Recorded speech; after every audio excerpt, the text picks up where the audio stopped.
early, about 6:30, Thursday, October the 14th, and I'm driving to the marina. Some people say that this is the saddest day of the year, the day that you take your boat out, but, well, we have lots of projects to do. You might have noticed on the last video that the task list got longer as I took the boat apart and took the sails down and checked everything out. I noticed a lot more minor jobs that needed to get done. The question I ask myself is, sorry about my hand there, the question I ask myself is, do I get done all the really quick things first, make the list shorter, and then save the big things like plugging the through holes from the head? So that's kind of the question I'm asking myself as I drive to the marina. Big projects first, little projects first. I bought the boat, had it shipped up here, 750 miles, invested a bunch of money so far into renewing it, and yet this morning, at about 5 o'clock, I felt like I went in whole hog. And what I did was I ordered epoxy, and fiberglass. So ordering epoxy and fiberglass, I guess I'm all in.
You might ask, why am I taking the boat out? It's only October 14th. But here in upstate New York, it could be 70 like it was yesterday, or we can have 14 inches of snow like we did a few years ago. So this is the time.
So I'm trying to figure out if that screw hole is actually a drain. It's not coming out on the outside, so I'm checking from the inside first. I got the bilge all dried out, and I just don't see anything that would tell me that water from the bilge can drain out of that screw hole.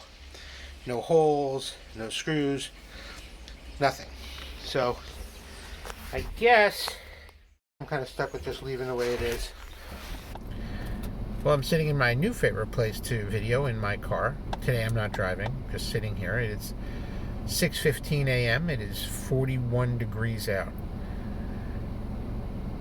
When I originally put my list together, there was things I was going to do while the boat was in the water and things that were on the hard, and now I'm faced with what can I do, what do I have to do at the boat, and what can I bring home to do, because quite frankly 41 degrees is going to be too cold to do any epoxy work outside.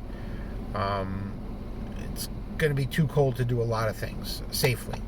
So I've started to bring those things home with me that I can. So I've dismantled the winches and I brought them home. I've taken off the stanchions and the lifelines and I've brought them home, and I can renew all those things at home. And I'm faced with that dilemma of what do I have to do on the boat before winter comes, and what can I get off the boat and bring home to do at home. So this is kind of the dilemma that we're in. It's a good dilemma because I'm working on a boat. Any suggestions that you have, please leave in the comments. I greatly appreciate it. Thank you. One of the projects that we have to do at the boat is cleaning up the hull, and the first thing is to do is get rid of those North Carolina registration numbers and the North Carolina registration stickers.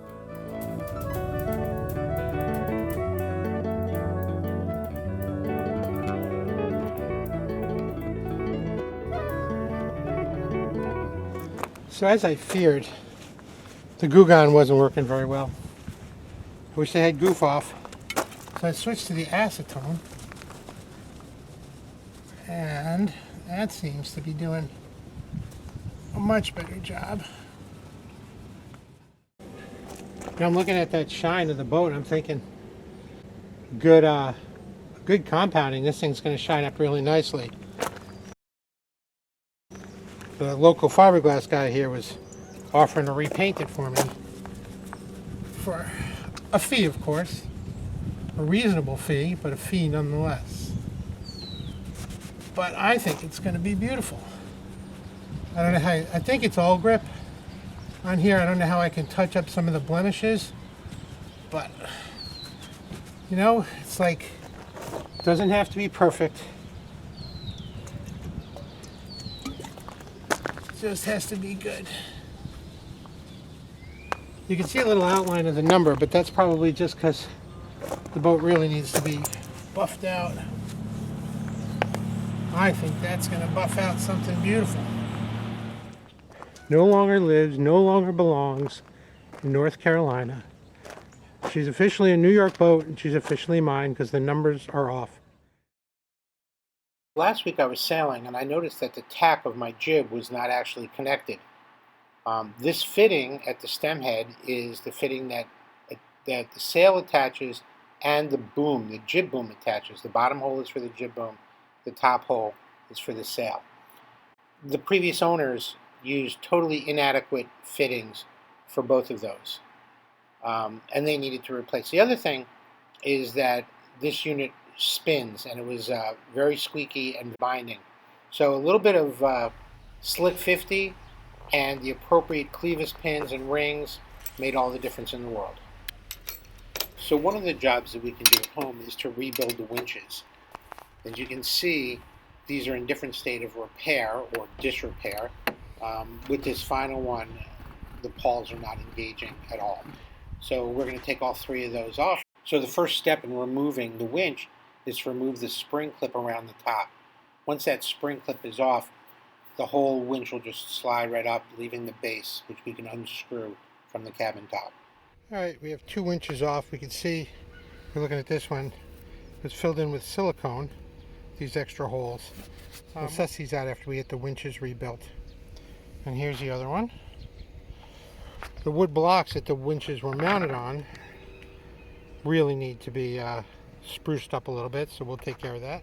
Okay, first winch off. So these two winches are both Lumar size 6. And the primary winch for the main halyard is a Lumar size 7, and you can see how it is not mounted squarely or roundly or concentrically on its base. My gut feeling is that it used to have a 6 there and somebody switched out for a 7. We'll see what happens when I take it out.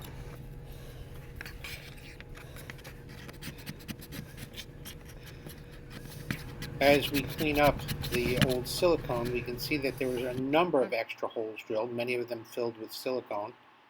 And this is going to be a project, because as I always say, measure twice, drill 9 times. So here you can find an exploded view of our winch.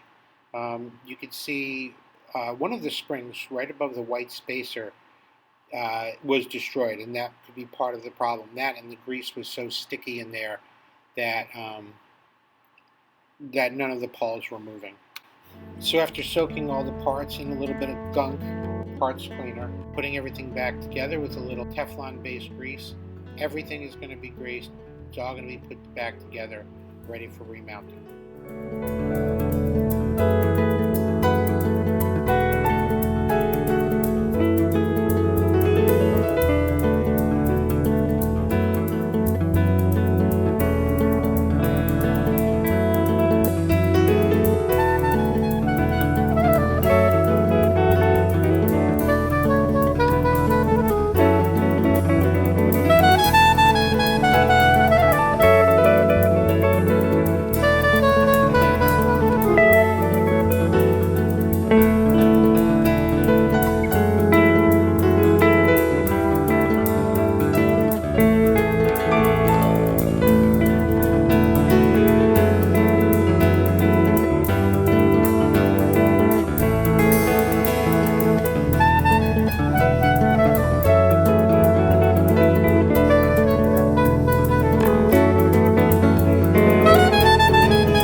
So the song you've been listening to today is the title song off my second record called There Are No Accidents.